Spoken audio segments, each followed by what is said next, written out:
ॐ ध्येयं सदा परिभवग्नमभीष्टदोहं तीर्थास्पदं शिवविरिञ्चनुतं शरण्यं मृत्यार्थिहं प्रणतपालभवाब्धिपोतं वन्दे महापुरुषते चरणारविन्दम्। राजकीय शास्त्रीय संस्कृत महाविद्यालय अलवर व्याकरण विषय के प्रथम वर्ष के छात्र हेतु वैयाकरण सिद्धांत कौमुदी समास प्रकरणस्थ तत्पुरुष में आज अर्धम नपुंसकम यहाँ से आज अध्ययन करेंगे। तो सूत्र हैं अर्धम नपुंसकम, दूसरा अध्याय दूसरा पाद 2 नंबर का सूत्र। तो इसके वृत्ति के रूप में लिखे हैं समांस वाच्यर्थ शब्दों नित्यम क्लीबे सप्रागवत यानी सम अंश समांस वाचक नपुंसक सुबंत अर्ध शब्द का षष्ठ्यंत पद के साथ समास होता है। अब अग्रिम सूत्र हैं एक विभक्तावषष्ठ्यंत वचनम एक देशी समास विषयक अयम उपसर्जन संज्ञा निषेधः तेन पंच खट्वी इत्यादि सिद्ध्यति। अर्धलम पिपल्या अर्ध पिप्पली क्लीवेतु ग्रामार्धः द्रव्यैक्य एव अर्धम पिप्पली। तो विग्रह की स्थिति में एक विभक्ता व षष्ठ्यंत वचनम का विग्रह की स्थिति में अन्य संबंधी के विभिन्न विभक्त्यंत होने पर भी एक ही विभक्ति से संपन्न पद उपसर्जन कहलाता है, पूर्व निपात स्वरूप कार्य को छोड़ करके। तो यहाँ पर कहते हैं तेन पंचखट्वी इत्यादि सिद्ध्यति, इसीलिए ये सिद्ध होते हैं।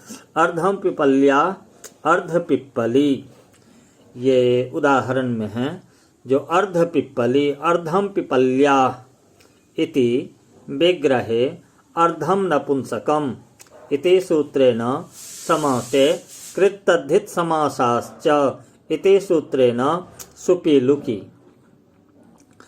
प्रथमा निर्दिष्टम समास उपसर्जनम इति सूत्रेण समास शास्त्र घटक प्रथमांत पद निर्दिष्टस्य अर्ध शब्दस्य उपसर्जन संज्ञायाम उपसर्जनम पूर्वम इति तस्य उपसर्जन संज्ञक अर्ध शब्दस्य पूर्व प्रयोगे कृते। परवल लिंगम द्वंद तत्पुरुषयो इति स्त्रीत्वात् ङिपि समासत्वात् सुविभक्ति हलंग्याभ्यो दीर्घासुतिस्य पृक्तम हल इति सूत्रेण सुलोपे कृते सति अर्धपिप्पली इति रूपम सिद्धम।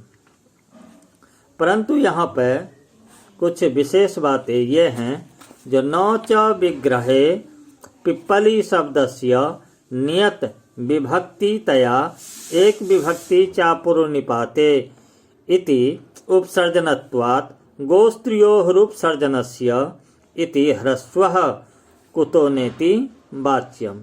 उपसर्जन संज्ञा एक विभक्ता षष्ठ्यंत वचनम इति वार्तिक कथनत्वात् अत्र न भवति, परंच ननु एवं पंचानां खट्वानां समाहारः पंचखट्वी इत्यत्रापि एक विभक्तावषष्ठ्यंत वचनम इति वार्षिक निषेधात् उपसर्जनत्वाभावेन ह्रस्वत्वाभावात् द्विगोः इति ङिप न स्यात् इति चेन्न अर्धम नपुंसकम इति सूत्रे पंचखट्वी इति उदाहरण परक भाष्येन एकदेशी समास विषयकः अयम उपसर्जन संज्ञा निषेधः इति कल्पना अदोषात्। तत्र प्रत्युदाहरण रूपेण जिज्ञासा उत्पद्यते यत् क्लीबे किम अस्य प्रत्युदाहरणम् अस्ति ग्रामार्धः। यदि इस सूत्र में नहीं कहते तो यहाँ ग्रामार्धः जो है यह अशिष्ट प्रयोग माना जाता, इसीलिए यहाँ पर और अर्ध पिपल्या दिया, इस तरह की स्थिति बन जाती। इसलिए अग्रिम सूत्र हैं द्वितीय तृतीय चतुर्थ तुर्यान्यतरस्याम, द्वितीय तृतीय चतुर्थ तुर्यान्यतरस्याम एतानि एकदेशिना सह प्रागवत बा, यानी सुबंत द्वितीय तृतीय चतुर्थ तथा तुर्य का सुबंत अवयववाची के साथ समास होता है विकल्प से, इसी को समास होता है और विकल्प से। तो उदाहरण के रूप में दिया है द्वितीयम भिक्षाया, द्वितीय भिक्षा, द्वितीयम भिक्षाया इति द्वितीय भिक्षा। यहाँ पर द्वितीय तृतीय चतुर्थ तुर्यान्यतरस्याम इति सूत्रेण समासे समासत्वात् कृतद्धित समासाश्च इति सूत्रेण प्रातिपदिक संज्ञायाम् असुपो धातु प्रातिपदिकयोः इति सूत्रेण सुपि लुकि स्वादिकार्यं कृत्वा द्वितीय भिक्षा इति रूपम सिद्ध्यति। तर्हि यहाँ पर एक देशिना किम, द्वितीय तृतीय चतुर्थ तुर्यान्यतरस्याम, इस सूत्र के वृत्ति में कहा है एतानि एक देशिना सह प्रागवतवा, एक देशिना सह प्रागवतवा, एक देशी। तो एक देशी इसमें क्यों कहा गया है? कहते हैं द्वितीयम भिक्षाया भिक्षुकस्य, यहाँ एक देशी नहीं है तो यहाँ पे अशिष्ट प्रयोग न हो जाए, इसलिए इस सूत्र में एक देशी अर्थ में लिया गया है। अन्यतरस्याम ग्रहण सामर्थ्यात् पूर्ण गुण सुहितार्थ सव्यतव्य समानाधिकरणेन इति निषेधं बाधित्वा पक्षे षष्ठी समासः भवति। भिक्षा द्वितीयम प्राप्तापन्ने च द्वितीयया, ये सूत्र हैं प्राप्तापन्ने च द्वितीयया, दूसरा अध्याय दूसरा पाद 4 नंबर का सूत्र। तो ये प्राप्तापन्ने यानी सुबंत प्राप्त तथा आपन्न शब्दों का द्वितीयांत के साथ तत्पुरुष समास होता है विकल्प से। यहाँ पर भी विकल्प से होता है। तो यहाँ पर उदाहरण दिया हुआ है, इसका उदाहरण जो है ये प्राप्तः जीविकाम, प्राप्त जीविकः, प्राप्तः जीविकाम, प्राप्त जीविकः, चाहे जीविका प्राप्तः, प्राप्त जीविकः अथवा जीविका प्राप्तः। तो यहाँ पर प्राप्तापन्ने च द्वितीयया, इस सूत्र के द्वारा यहाँ पर द्वितीयया इसी सूत्र के बल पे यहाँ पर समास होता है, इसी पर समास होता है। समास होने के बाद में यहाँ पर प्राप्तापन्ने जो द्वितीया समास होता है उसी को इसी से द्वारा यहाँ पर ये समास होने के बाद में जीविकाम प्राप्ता स्त्री, जीविकाम प्राप्ता स्त्री, इस विग्रह के द्वारा समास होते हैं। समास के बाद में प्रातिपदिक संज्ञा होने के बाद विभक्ति का लोप और प्रथमा निर्दिष्टम समास उपसर्जनम, इससे उपसर्जन संज्ञा पूर्व प्रयोग और स्त्रीत्व विवक्षा होने के कारण यहाँ पर अजाद्य तष्टाप से टाप प्रत्यय होने के बाद में स्वादि कार्य करके तो प्राप्त जीविका, ये प्रयोग सिद्ध होंगे। उसके बाद में यहाँ पर जो सिद्धि हैं जीविका प्राप्तः, चाहे प्राप्त जीविका, अप्राप्तः जीविकाम, ये विग्रह हैं। तो आप उसी तरह के दूसरा उदाहरण हो जाएंगे आपन्न जीविका अजीविकापन्न। इस सूत्र में द्वितीयया अ इति छित्वा अकारोपि विधीयते, यहाँ पर अकार का प्रश्लेष किया गया है। इसीलिए जीविकां प्राप्ता स्त्री प्राप्त जीविका और आपन्न जीविका ये प्रयोग सिद्ध किया जाएगा। अब अग्रिम सूत्र है काला परिमानिना, दूसरा अध्याय, पहला पाद और 5 नंबर का सूत्र। तो परिच्छेद्यवाचिना सुबंतेन सह काला समस्यते। परिच्छेद्य वाचक सुबंत के साथ कालवाचक सुबंत का समास होता है। अब ये समास होने के बाद में सूत्र के द्वारा यहाँ जो सिद्धि दिया है द्वह जातः द्वयो अहनो समाहारः इति द्वह। अत्र यहाँ पर तद्धितार्थोत्तर पद समाहारे च इति सूत्रेण समासे समासत्वात् कृत्तद्धित समासाश्च इति प्रातिपदिक संज्ञायाम् असुपो धातु प्रातिपदिकयोः इति सूत्रेण सुपी लुकी आराजाः सखिभ्यश्टच।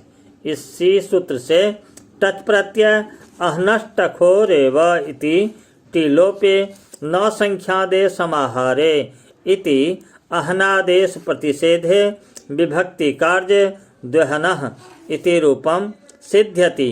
ततः द्वयो जातस्य यस्य स इति विग्रहे काला परिमानिना अनेन सूत्रेण समासे सुपीलुके प्रथमानिर्दिष्टं समास उपसर्जनम् इति द्वहन शब्दस्य उपसर्जन संज्ञायाम् उपसर्जनं पूर्वं तस्य पूर्व प्रयोगे विभक्ति आदि कार्य द्वह जातः इति रूपं सिद्ध्यति।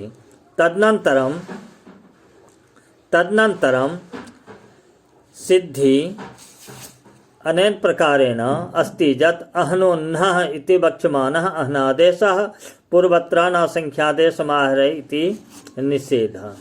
सप्तमी सौंडे, ये अब आगे से सप्तमी तत्पुरुष समास का विवेचन किया जा रहा है। तो इसके वृत्ति है सप्तम्यंतम सौंडादि भी प्रागवत्वा। सप्तम्यंत सौंडादि गण पठित शब्दों के साथ में, सप्तम्यंत सौंडादि गण पठित शब्दों के साथ में पंचम्यंत समर्थ सुबंत के साथ समास होता है विकल्प से। तो सिद्धि है यहाँ पे अक्षेषु सौंडः अक्ष सौंडः अक्षेषु सौंडः इति लौकिक विग्रह, अक्षसुप और सौंड सु इति अलौकिक विग्रह। सप्तमी सौंडे अनेन सूत्रेण समासे कृत्तद्धित समासाश्च इति सूत्रेण प्रातिपदिक संज्ञायाम् असुपो धातु प्रातिपदिकयोः इति सूत्रेण सुपी लुकी इति सूत्रेण सुपी लुकी अक्ष सौंड इत्यत्र एक देश विकृत मनन्यवत इति न्यायेन पुनः प्रातिपदिक संज्ञायाम् प्रथमा एक वचन पुंसत्व विवक्षायां सुप्रत्यये अनुबंध लोपे सकारस्य सज्जुसोरुः इति सूत्रेण रेफे अखरवसानयोर विसर्जनीयः इति सूत्रेण विसर्गे कृते सति अक्षसौंडः इति रूपं सिद्ध्यति। अधिशब्दः अत्र पठ्यते अध्युत्तरपदात् खः इति ख प्रत्यये ईश्वराधीनः इति सिद्धि अस्ति। तो यहाँ पर अधीनः अधीनः अध्युत्तर पदात् खः अधि उत्तर पद में हो तो उससे ख प्रत्यय होता है। ख प्रत्यय होने के बाद में आय नेय नीय फढ़ ख छ धाम प्रत्यादीनाम, इससे इन आदेश करके तब बन जाएंगे ईश्वराधीनः। सिद्ध शुष्क पक्व बंधेश्च, सिद्ध शुष्क पक्व बंधेश्च एते सप्तम्यंतम प्रागवत। सिद्ध शुष्क और पक्व, सिद्ध शुष्क और पक्व, इन तीनों को सुबंत के साथ में सप्तम्यंत पद का समास होता है। सप्तम्यंत पद का समास होता है। तो यहाँ पर उदाहरण के रूप में दिया है साकांस्ये सिद्धः साकांस्ये सिद्धः इति लौकिक विग्रहे साकांसिङि असिद्धसु इति अलौकिक विग्रहे सिद्ध शुष्क पक्वबन्धेश्च इति सूत्रेण समासे समासत्वात् कृत्तद्धित समासाश्च इति प्रातिपदिक संज्ञायां सुपो धातु प्रातिपदिकयोः इति सूत्रेण सुपि लुकि सांकास्य सिद्ध इत्यत्र एकदेश विकृत मनन्यवत इति न्यायेन पुनः प्रातिपदिक संज्ञायां अप्रथमा एकवचन विवक्षायां सुप्रत्यये अनुबंधलोपे सकारस्य ऋत्वे विसर्गे च कृते साकांस्य सिद्धः इति रूपं सिद्ध्यति। आतप शुष्कः आतपे शुष्कः इति लौकिक विग्रहे आतपङि अशुष्क सु इति अलौकिक विग्रहे सिद्ध शुष्क पक्वबन्धेश्च इति सूत्रेण समासे कृतद्धित समासाश्च इति सूत्रेण प्रातिपदिक संज्ञायां सुपो धातु प्रातिपदिकयोः इति सूत्रेण सुपि लुकि। तो यहाँ पर आतप शुष्क इत्यत्र समुदायात् एक देश विकृत मनन्यवत इति न्यायेन पुनः प्रातिपदिक संज्ञायां अप्रथमा एकवचन पुंसत्व विवक्षायां सुप्रत्यये अनुबंधलोपे सकारस्य ऋत्वे विसर्गे च कृते आतप शुष्कः इति रूपं सिद्ध्यति। अस्थाली पक्वः अस्थाल्यां पक्वः इति लौकिक विग्रहे अस्थालिङि अपक्वसु इति अलौकिक विग्रहे सिद्ध शुष्क पक्वबन्धेश्च इति सूत्रेण समासे कृतद्धित समासाश्च इति सूत्रेण प्रातिपदिक संज्ञायां सुपो धातु प्रातिपदिकयोः सूत्रेण इति सूत्रेण सुपि लुकि अस्थाली पक्व इत्यत्र समुदायात् एक देश विकृत मनन्यवत इति न्यायेन पुनः प्रातिपदिक संज्ञा प्रथमा एकवचन विवक्षायां सुप्रत्यये अनुबंधलोपे सकारस्य सज्जुसोरुः इति सूत्रेण रेफे खरवसानयोर्विसर्जनीयः इति सूत्रेण विसर्गे कृते सति अस्थाले पक्वः इति रूपं सिद्ध्यति। चक्रदंत्यः ये भी अस्थाली पक्वः या आतप शुष्क के समान ही ये भी सिद्धि बनेगी। अब अग्रिम सूत्र है ध्वांग छेन छेपे, दूसरा अध्याय पहला पाद 42 नंबर का सूत्र। तद्ध्वांग छवाचिना सह सप्तम्यंतं समस्यते निंदायाम। ध्वांग छवाची सह को सप्तम्यंत समरसुबंत के साथ समास होता है, निंदा अर्थ गम्यमान हो तब।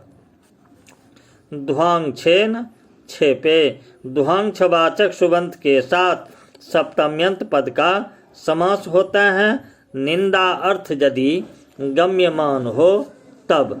तीर्थे ध्वांग छः इव तीर्थ ध्वांग छः।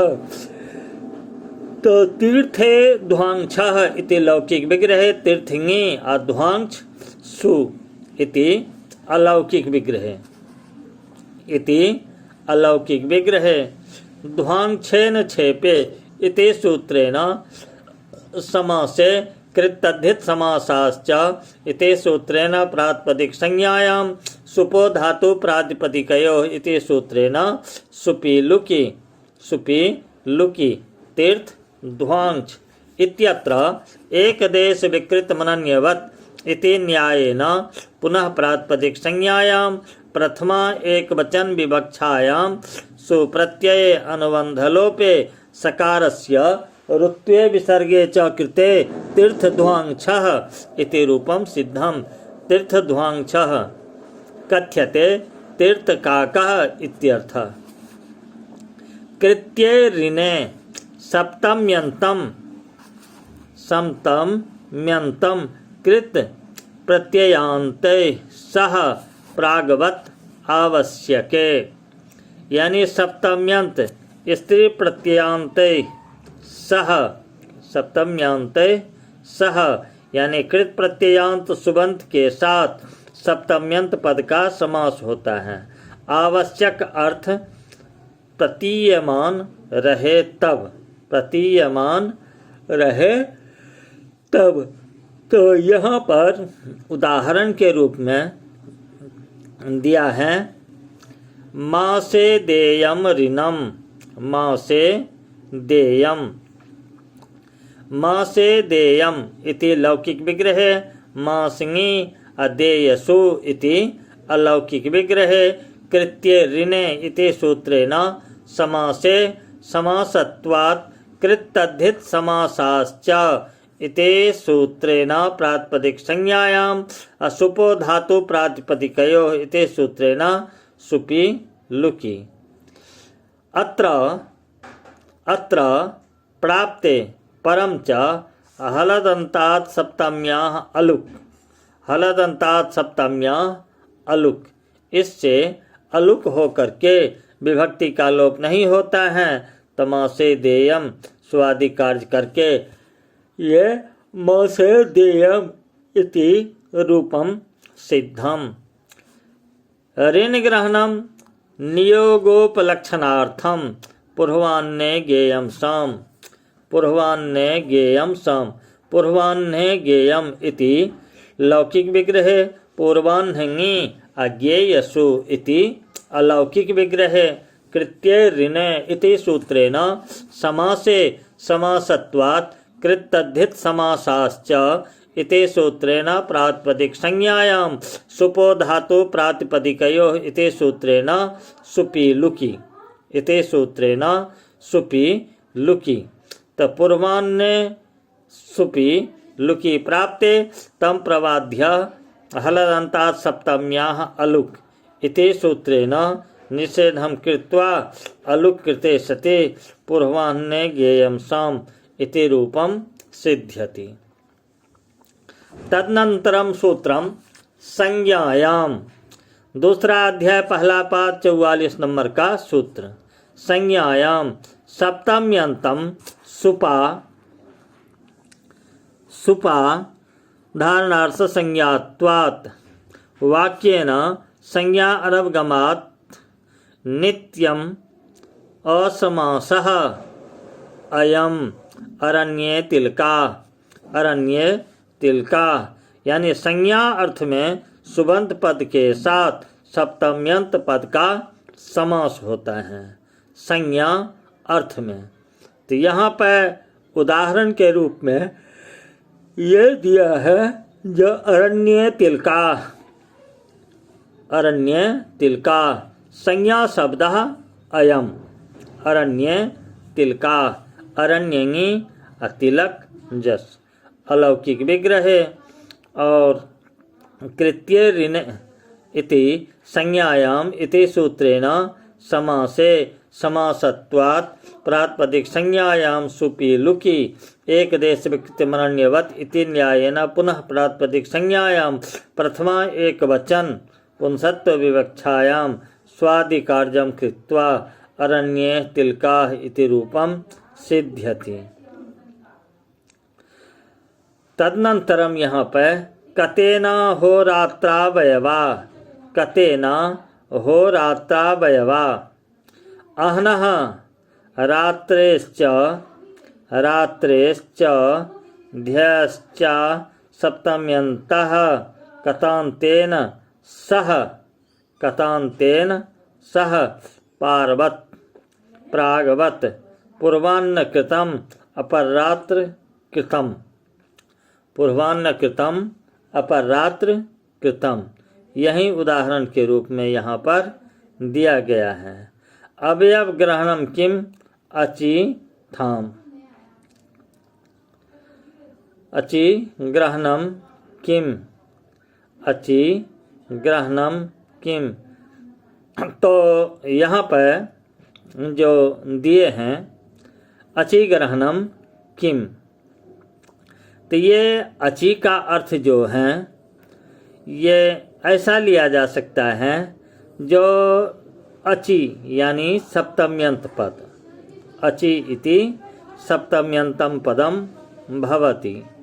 तर्हि अत्रापि सप्तम्यन्तानां सुपं वारत्वात् संज्ञायां वाक्येन संज्ञा अनवगमात् नित्यसमासः अयम् अरण्ये तिलका नेकशेरुका हरदन्ता सप्तम्याः इति अलुक कतेन होरात्रावयवा अहनि रात्रेश्च अवयवा सप्तम्यन्ता कतान्तेन सह वा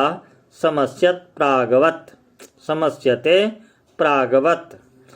तो यहाँ पर कतेन होरात्रावयव का अहन और रात्रि के अवयववाचक सप्तम्यंत